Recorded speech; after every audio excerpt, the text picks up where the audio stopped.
para uma viva esperança pela ressurreição de Jesus Cristo dentre os mortos. O tema base é esse, mas o texto que leremos nesta noite está lá no Antigo Testamento, no livro de Jó. Se você puder, abra, se não, acompanhe com atenção. Obrigado, irmã. Em Jó capítulo 17, ou melhor, capítulo 16, 17 mesmo, versículos 12 em diante. Jó capítulo 17, a partir do versículo 12 em diante. E o tema da mensagem de hoje será: quando a nossa esperança parece ter chegado ao fim. Quando a nossa esperança parece ter chegado ao fim. Jó capítulo 17, versículos 12 em diante. Melhor, a partir do versículo 11: os meus dias passaram e malograram-se os meus propósitos. As aspirações do meu coração trocaram a noite em dia. A luz está perto do fim, por causa das trevas. Se eu olhar a sepultura como a minha casa, se nas trevas estender a minha cama, se a corrupção clamar, tu és meu pai, e aos bichos, vós sois minha mãe e irmã. Onde estaria então agora a minha esperança? Sim, a minha esperança, quem a poderá ver? Ela descerá até os ferrolhos do Seol, quando juntamente no pó teremos descanso. Irmãos, para mim um dos livros mais difíceis de trazer uma ministração do Antigo Testamento é o livro de Jó. No Novo Testamento, diria que Apocalipse tem uma compreensão bastante severa, exigindo daqueles que procuram estudar com atenção e não entrar em heresias ou entendimentos equivocados, buscar ao máximo a compreensão destes livros que são tão distintos, um no Velho Testamento e um fechando o Novo Testamento e o ciclo da igreja, no sentido quanto às coisas proféticas que haverão de acontecer sobre toda a face da terra e sobre o povo de Deus. O livro de Jó, o próprio nome de Jó já significa perseguido. Interessante, perseguido, pesaroso, ou voltar para alguém, mas o sentido mais preciso significa perseguido. Quando nós olhamos para a datação do livro de Jó, ou seja, em que período possivelmente ele foi escrito, a maioria dos estudiosos acreditam que esse livro ficou entre os dias finais de José do Egito e antes do nascimento de Moisés, ou seja, é um livro muito antigo, embora na escritura o tenhamos bem lá na frente, depois dos escritos de Moisés. Então iria datar aproximadamente 4.000 anos, ou seja, os 2.000 anos antes de Cristo e os 2.000 anos do qual estamos vivendo. 4.000 anos seria o tempo em que este livro possivelmente teria sido escrito. Datando esse tempo, algumas características do livro de Jó saltam ao nosso entendimento e, digamos assim, aguçam o nosso desejo de aprendizado e de compreensão, visto que não existia ainda a escritura do Antigo Testamento. Não me refiro ao Novo, ao Antigo Testamento não existiam os livros de Moisés, não existiam as cartas, digamos assim, os escritos, os tratados históricos, não existia nenhum livro do Antigo Testamento.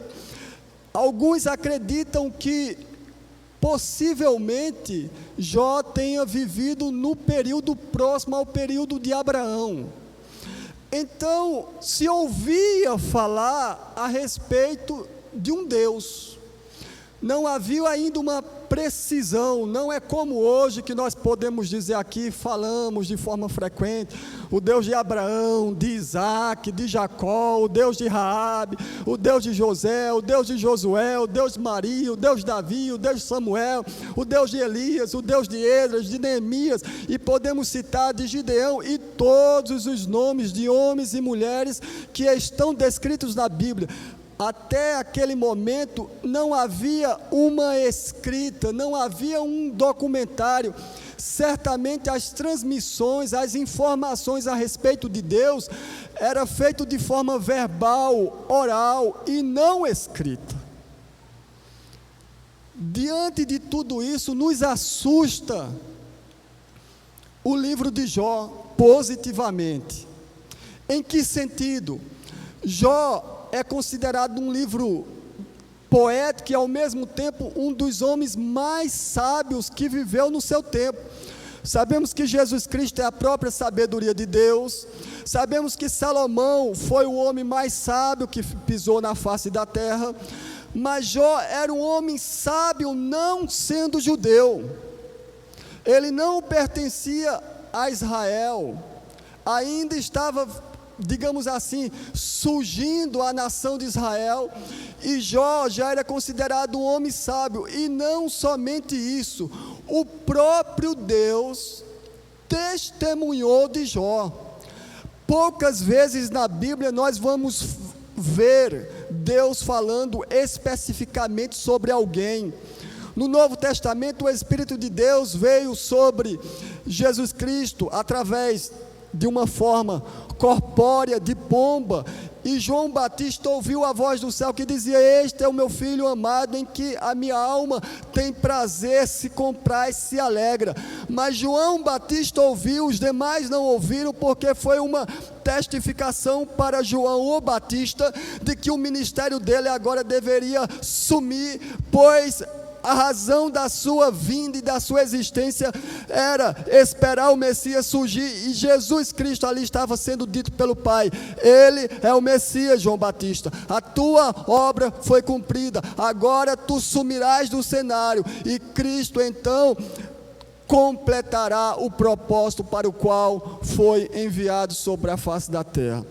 Nós olhamos que Deus Pai testemunhou a respeito de Jó. Jó era um homem rico, certamente o homem mais rico do Oriente Médio, milhares de animais, camelos, vacas, ovelhas, muitos criados, uma propriedade imensa.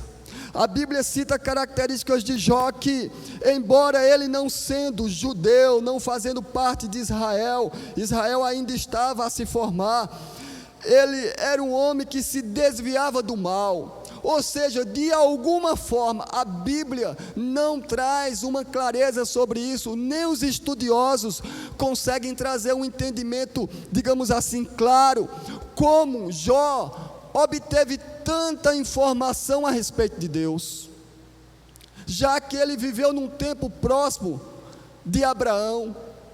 Então Jó era um homem que a Bíblia diz, o próprio Deus diz, Jó era temente a Deus, reto, íntegro, e que se desviava do mal. Ele já tinha uma compreensão do que era certo, do que era errado, do que era agradável ou não a Deus, embora Jó ainda não conhecesse a Deus, não da forma que Deus o queria que ele conhecesse, não da forma que Deus se daria a conhecer a ele.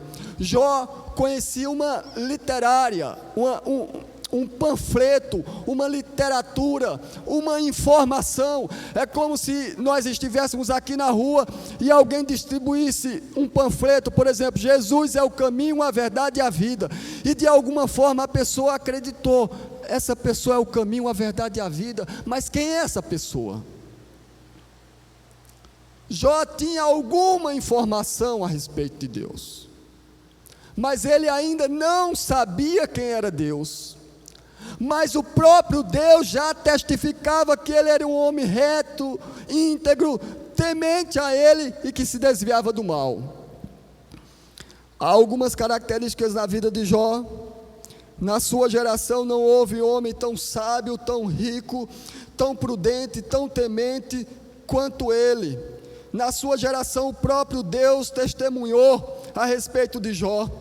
No livro de Ezequiel 14, versículo também 14, capítulo 14, versículo 14, há uma menção de Ezequiel a respeito de 3 homens que andaram sobre a face da terra e que eram extremamente agradáveis aos olhos de Deus.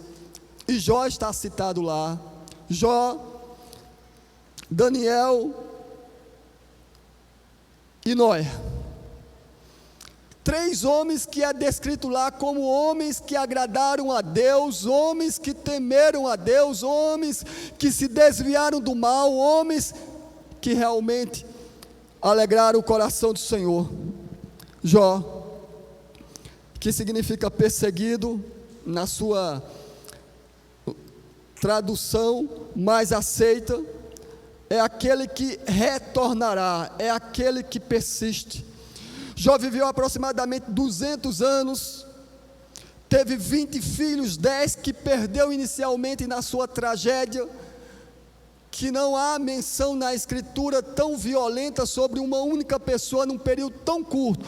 E o mais importante, não havia, humanamente falando, e até biblicamente falando, argumentos para que Jó padecesse de todas aquelas coisas que sobreveio tão violentamente sobre ele, sobre sua família, sobre suas posses, sobre tudo o que ele possuía e tinha. Quando nós olhamos para Jó e lembramos as palavras do apóstolo Paulo em 1 Coríntios capítulo 13, versículo 13, agora permanecem 3 coisas: a fé, a esperança e o amor, e o maior delas é o amor. O amor é a única coisa que permanecerá para a eternidade.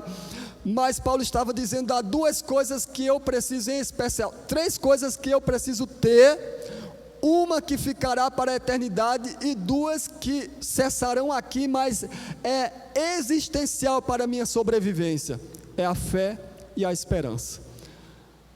A fé, nós já sabemos, é o firme fundamento das coisas que não se veem e a certeza das coisas que se esperam. E a esperança se confunde às vezes com perseverança e ao mesmo tempo com paciência, que é o ato de você permanecer firme e inabalável por crer em algo ou alguma coisa e não abrir mão disso, independente daquilo que está ocorrendo sobre você. Ou seja, é o ato ou a atitude de você suportar toda e qualquer dificuldade até que o propósito final se cumpra na sua vida, sem que você tenha aberto mão de valores, de princípios e de verdades a qual outrora você já confessou. É necessário ter esperança. E quando a nossa esperança ela começa a se desfalecer, como o tema é bem sugestivo, quando a nossa esperança parece ter chegado ao fim. Verdade é, pastor Egídio sempre costumava dizer aqui na igreja, às vezes olha-se para o pastor, para o líder, e acredita-se erroneamente de que ali existe um super-homem, uma figura infalível, alguém não passível de quedas, de falhas, de erros, de momentos de fraqueza, de desilusão, de desânimo ou qualquer outra coisa que venha, digamos assim, mitigar ou trazer alguma mancha ao caráter daquela pessoa, porque você vislumbrou uma perfeição nela.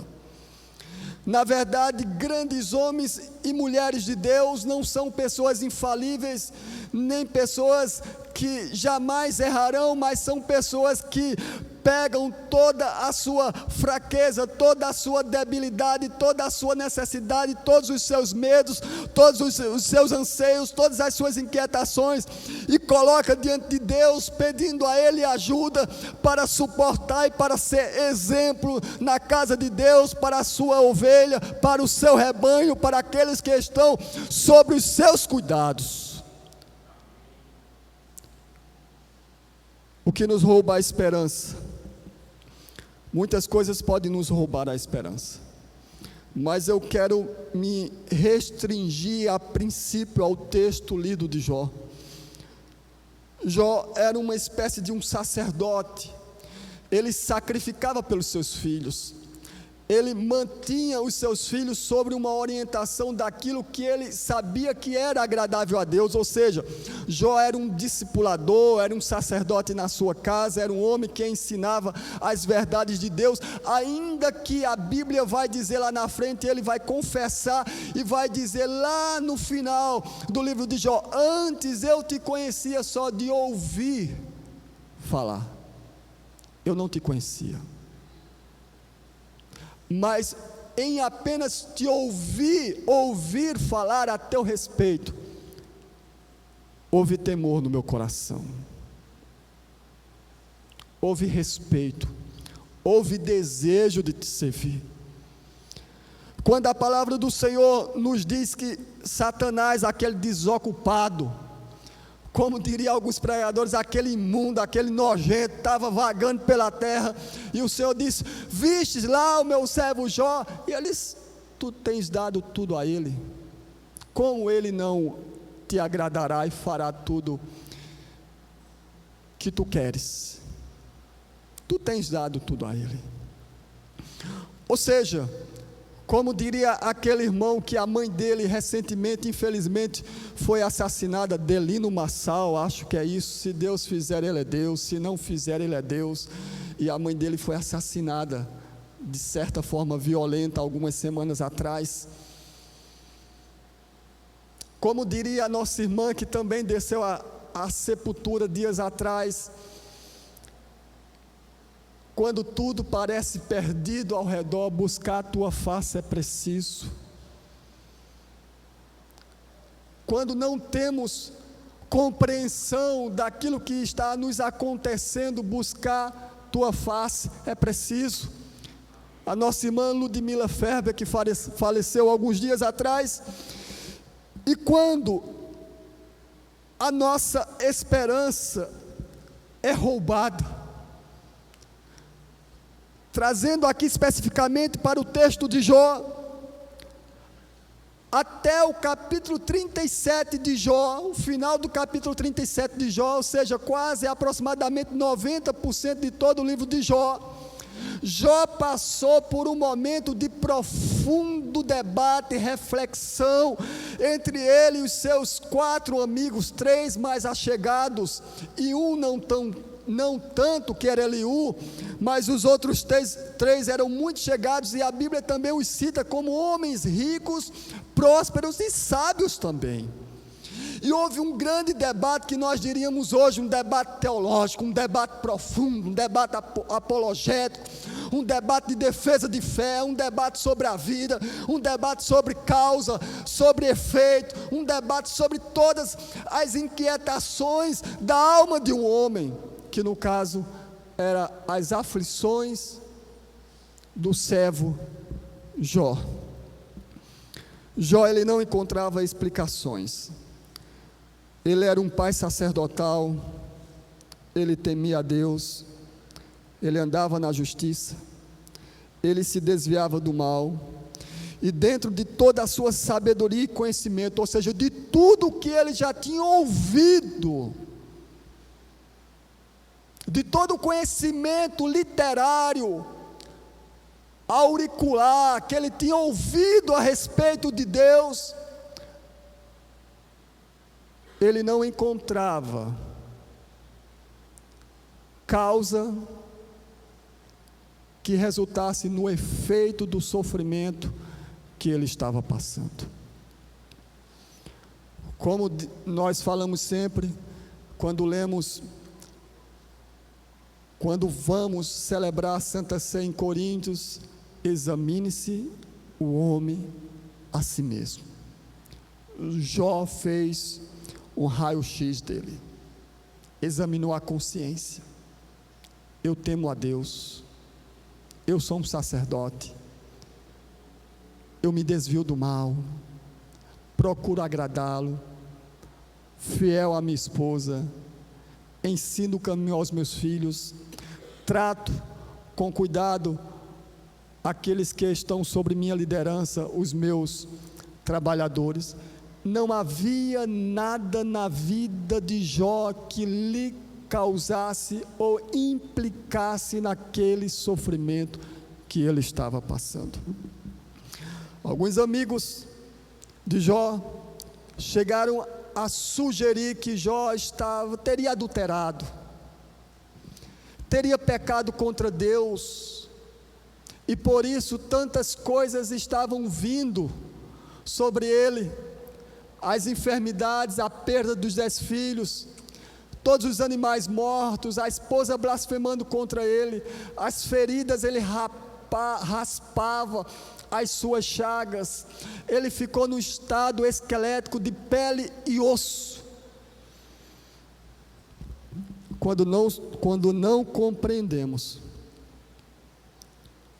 aquilo que está acontecendo ao nosso redor, quando as perguntas não têm respostas, quando as nossas limitações humanas não nos permitem ver o que Deus tem reservado para o futuro, quando os nossos sofrimentos são inexplicáveis, nós entramos em uma profunda e desgastante batalha contra Deus. A esperança, ela começa a ser roubada quando nós não entendemos as revelações do Senhor e os propósitos do Senhor para a nossa vida. As inquietações de Jó, ou as indagações de Jó, eram justas, porque nós conhecemos que Deus permitiu, está lá no capítulo 1 de Jó, todas aquelas provações, embora Jó não as merecesse no sentido de causa e efeito, ele não tinha pecado contra o Senhor. Havia uma razão, Deus revelar a sua glória, mas até então Jó não tinha entendimento. É diferente. Hoje eu e você lemos, aí lá no capítulo 38, Deus fala com Jó. Antes Jó ouvia Deus por informação, não era ouvir por comunhão, era ouvir por informação. No capítulo 38 a Bíblia diz que agora Deus fala com Jó do redemoinho, como falou com Elias do redemoinho na caverna. 37 capítulos se passaram, Jó não entendia o porquê do seu sofrimento. Hoje nós temos entendimento. Hoje a Escritura nos abre o leque, nos dá a compreensão. Na verdade, a maior parte dos nossos problemas são consequências dos nossos pecados. A maior parte, com raríssimas exceções, em Jó não havia. Em João capítulo 9, versículo 1, os discípulos de Jesus perguntaram: Mestre, por que ele está cego? É por causa do pecado do pai, da mãe, ou dele, ou de alguém? E o Senhor disse: não é por nenhuma dessas razões, é para que eu manifeste a minha glória nele. A esperança nos é roubada, irmãos, quando não compreendemos, não temos um entendimento claro dos propósitos de Deus, quando não compreendemos o que Deus deseja realizar através daquilo em que nós estamos vivenciando, passando, dificilmente entenderemos a razão e dificilmente nos alegraremos com isso. Por isso que Paulo diz: tendes por motivo de grande gozo passardes por provações, sabendo que a prova da vossa aflição, da vossa dificuldade, do vosso sofrimento redundará nisso, e no final, glória e louvor para o nome do Senhor. Quando nós entendemos o porquê daquilo que estamos passando e qual o resultado que isso trará sobre a nossa vida e sobre aqueles que estão próximos a nós, começamos a ter prazer nas aflições. Isso não é masoquismo não, viu? Isso é esperança no Deus que é fiel. A esperança nos leva a permanecer firmes em meio às circunstâncias e adversidade. Firmes. Nós pecamos quando não temos o entendimento claro da revelação de Deus. Jó não tinha um entendimento claro da revelação de Deus, por isso que ele se inquietou. Deus só se revelou claramente para ele no capítulo 38, mas nós encontramos pessoas que têm a sua esperança roubada, quando a pessoa ela é inquietada a agir de forma precipitada. Vivemos uma geração de imediatismo. O que é isso? Nos convertemos hoje e já queremos a glória do Senhor ontem, não é nem agora, é ontem.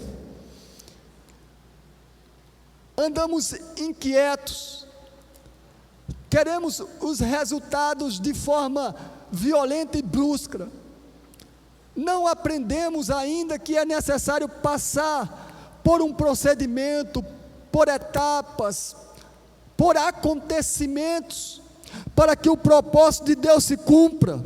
A geração atual vive num tempo de transformações rápidas, enquanto a compreensão da esperança está ligado à perseverança. A Bíblia nos diz, lá em 1 Samuel, capítulo 3, versículo 8, não precisa abrir, diz que Saul pecou oferecendo no lugar de Samuel uma oferta que não lhe era por direito oferecer. Samuel havia dito que voltaria e que ele aguardasse. Quantas são as promessas de Deus na Escritura nos pedindo para perseverar, para aguardar, para ter paciência, para esperar em temor. Há um versículo que eu amo, que está lá em Gálatas, se eu não me engano, que diz assim: e não nos desanimemos ou não nos desfaleçamos em fazer o bem, ou não nos cansemos de fazer o bem. Gosto mais dessa expressão. E não nos cansemos de fazer o bem, pois ao seu tempo colheremos, se não houvermos desfalecido. Ou seja, fazer o bem cansa, permanecer fazendo o bem cansa mais ainda, mas se perseverar, a recompensa da parte de Deus virá certamente. Saul não esperou e ofereceu, e quando Saul acabou de oferecer, Samuel chegou.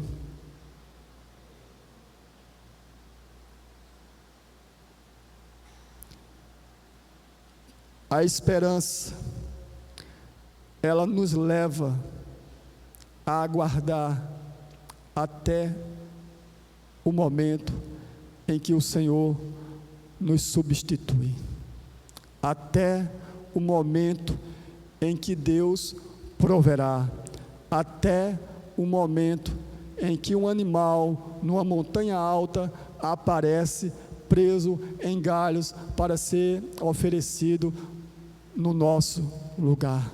Deus na história da humanidade, sempre proveu e sempre proverá a ajuda no tempo oportuno para socorrer aqueles que nele esperam pacientemente, confiantemente. Sara também tinha ouvido uma promessa. No capítulo 15 de Gênesis, o Senhor falou: Abraão, te abençoarei, tu serás pai de muitas nações. Abraão ia ser pai com quem?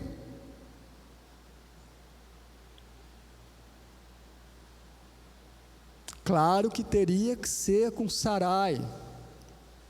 É o lógico, era a sua esposa legítima. Isso foi no capítulo 15.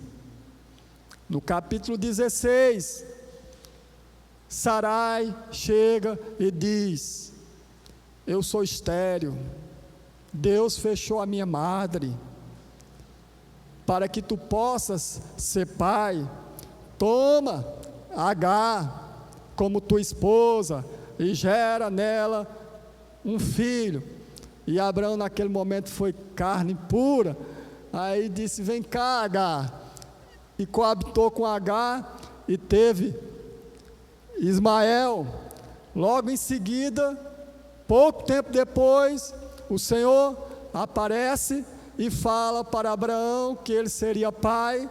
Abraão estava esperando no Senhor, seria o que saísse dele, com a esposa dele, e Sarai se encontra grávida e o seu nome é mudado para Sara, e tem um filho, Isaac, que significa riso, porque ela riu-se no momento da promessa do Senhor. Ainda teve a desfaçatez de dizer: não foi bem assim, e o anjo disse: tu riu. Ela disse: não foi bem assim, ainda foi gaiata na nossa linguagem de hoje. E hoje nós vivemos esse problema do mundo árabe por causa de quem? De Sarai, que se atreveu a entregar uma mulher para coabitar com seu esposo, para dar um filho, enquanto era ela que estava na promessa. O quanto estamos inquietos, desesperados.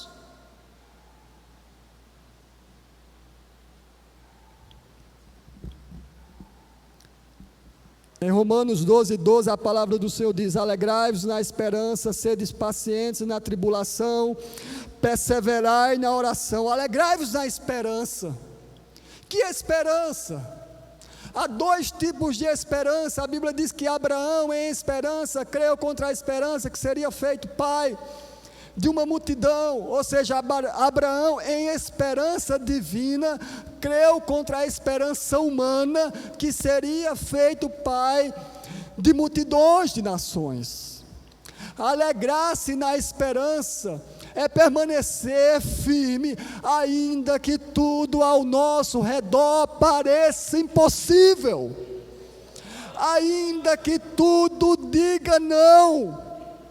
Precisamos entender que aquele que fez a promessa é fiel e poderoso para cumprir, se tão somente e diligentemente confiarmos nele.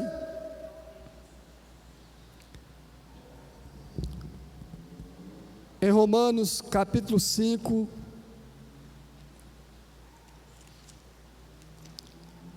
o apóstolo Paulo, ele nos traz essa menção desse texto. Sendo, pois, justificados pela fé, temos paz com Deus por nosso Senhor Jesus Cristo, pelo qual também temos entrada pela fé a esta graça, na qual estamos firmes e nos gloriamos na esperança da glória de Deus. E não somente isto, mas também nos gloriamos nas tribulações, sabendo que a tribulação produz a paciência, e a paciência a experiência, e a experiência a esperança, e a esperança não traz confusão. E a esperança destrói toda confusão. A esperança destrói toda dúvida. A esperança destrói os temores, os medos, as inquietações, as indagações da alma. Se Cristo prometeu, poderoso e fiel, Ele o é para cumprir aquilo que prometeu.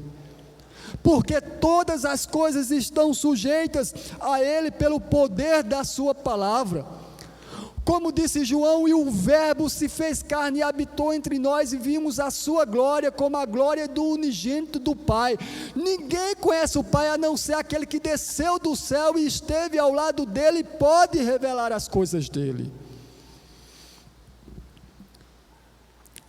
Abraão creu contra a esperança que seria feito pai de multidões. Aonde está a nossa esperança? Deus em Cristo nos devolveu a esperança que havia se perdido, a esperança que havia sido entregue, a esperança que havia sido colocada apenas em coisas ou pessoas, a esperança humana. Era a esperança daquela mulher que tinha perdido, ou melhor, tinha investido todos os recursos, e ela não era pobre, e gastou por dezenas de anos todos os recursos que ela tinha, até não lhe sobrar mais nada, até o ponto em que a Bíblia diz que nem a sua família era mencionada, ou seja, ela estava praticamente uma pessoa que perambulava pelas ruas, até que a esperança maior, não a esperança de uma palavra, mas a esperança encarnada, haveria de passar, e ela no seu coração disse: se eu tão somente tocar na orla das suas vestes, eu serei curada. Não havia mais esperanças humanas. Os médicos do tempo daquela época, os recursos, a família, aquela mulher era uma espécie de Jó sem a lepra, mas era uma espécie de Jó. As últimas forças dela, a última esperança dela era, ao menos por trás, tocar as vestes do Senhor Jesus. Se hoje ainda houver um raio, uma pequena força de esperança em mim e em você, no que diz a palavra de Deus, nós seremos por Ele socorridos e assistidos e ajudados, porque Deus é bom o tempo todo, e todo o tempo Deus é bom.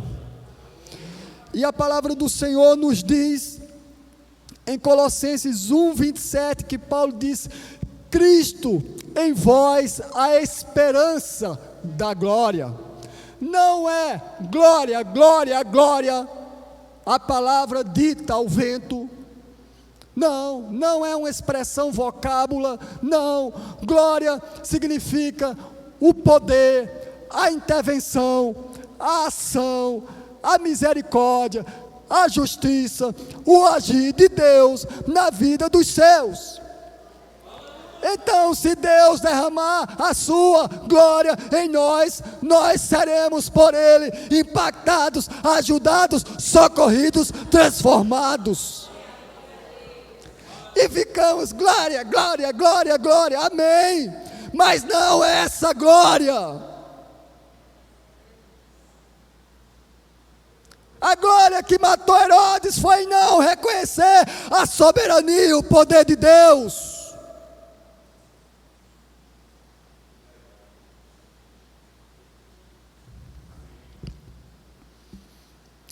Mateus 28, 20. nos diz que Cristo estará conosco todos os dias até a consumação dos séculos. Até a consumação. Ele estará. Ainda que você não creia, ainda que eu não creia por um momento, Cristo estará conosco. E Ele nos deu um penhor, um selo irrevogável, o selo do Rei soberano, que é o Espírito Santo habitando na sua igreja, de que Ele nos ajudará a romper, ao entardecer, ao anoitecer, em qualquer momento, Deus nos ajudará. Em Hebreus capítulo 13, versículo 8, diz que nós temos que entrar com ousadia, com confiança, com certeza, com firmeza, sabendo que Ele é fiel para nos socorrer. 1 Timóteo 1 diz: Cristo é a nossa esperança. Hebreus 7,19 diz: nós temos uma esperança melhor, que é Cristo Jesus. Ele, em Colossenses 1,5, é a esperança da vida eterna. O que tem roubado a nossa esperança? Inquietações, aflições, adversidades, problemas, dificuldades. Muitas coisas. Em Jó capítulo 38, e aqui partimos para o encerramento.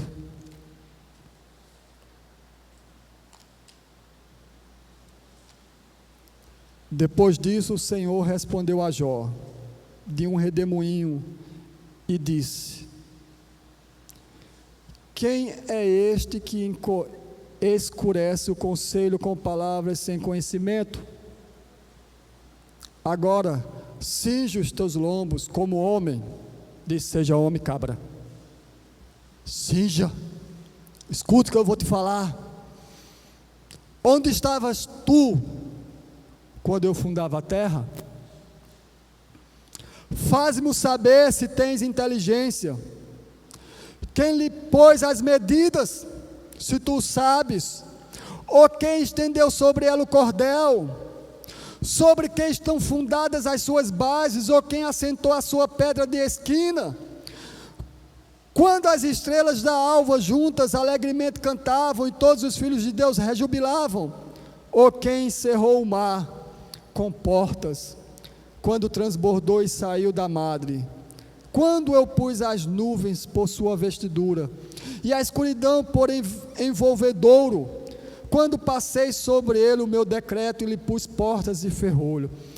E aqui começa, do capítulo 38 até o capítulo 42, Deus dando uma aula, como é que eu posso dizer, cósmica, universal. Deus abriu lá as galáxias e começou a falar dos fundamentos da terra, dos céus, do que era visível, do que era invisível, e começou a citar para Jó e dizer: onde estavas tu? Tu existias, eu peguei conselho teu, me explica isso se tu sabe. E Jó era o homem mais sábio da face da terra, e Jó silenciou. Toda a sua sabedoria, diria Isaías, seria como trapos de imundícia diante do Senhor. Nada. A vastidão do conhecimento de Jó era ridículo diante das perguntas de Deus. E no capítulo 40, respondeu mais o Senhor a Jó e disse: porventura, o contender contra o Todo-Poderoso é ensinar? Quem assim arguir a Deus que responda estas coisas? Então Jó respondeu ao Senhor: eis que sou vil. Que te responderia eu? A minha mão ponho na minha boca. Jó estava reconhecendo a soberania de Deus. Jó não conhecia a Deus. Estou servindo ao Senhor, já perto de chegar a 30 anos servindo ao Senhor. E quantas vezes eu me pergunto: Senhor, eu não te conheço.